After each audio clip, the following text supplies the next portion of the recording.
Coming soon to you on Amazon.com, The Price of Being Chosen, My Brother's Keeper, The Power of Forgiveness, and Sex is Not Casual. If you're blessed by the content here on Sydney Star Seeds Ministries, like, subscribe, and share this video.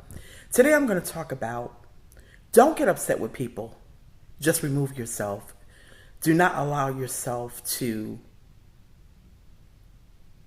be in their life. Like, what I'm trying to say is, if they don't appreciate you and they don't value you, access denied. It's as simple as that.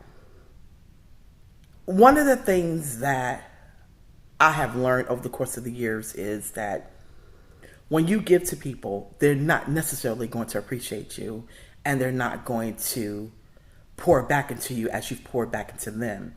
So what you have to do, if you find yourself in a situation where you're just giving everything, you're just pouring out everything, but you're left empty, you're left depleted, that's an indication that that relationship, that friendship is draining you.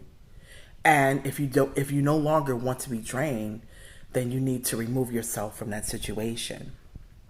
Now, trust me, I'm the type of person that when I do things for people, I don't throw them up and I don't throw it up in a person's face. I used to do that.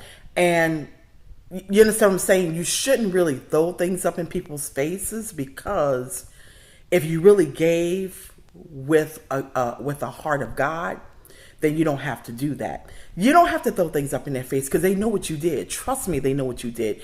They just don't care, and they just don't appreciate it. So don't even waste your energy telling them what you did for them, because God keeps good records. He's keeping track of what you're doing. And regardless if they appreciate it or not, God is going to bless you and reward you for your diligence, because the Bible says to be a cheerful giver. Don't give grudgingly, but give with a cheerful heart, because that is where the blessing comes. When you give with a cheerful heart, that's where God can move on your behalf. But God is not going to move on your behalf if you give grudgingly.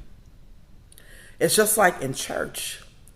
When you give your tithes and your offerings, give with a good heart.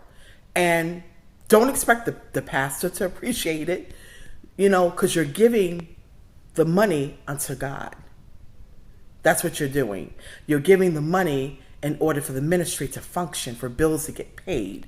You understand what I'm saying? So whatever you do, if you give to the church, if you give to the poor, whatever the situation is, know that the person that you give to is not going to reward you. God will reward you, and that's where your blessings are coming from.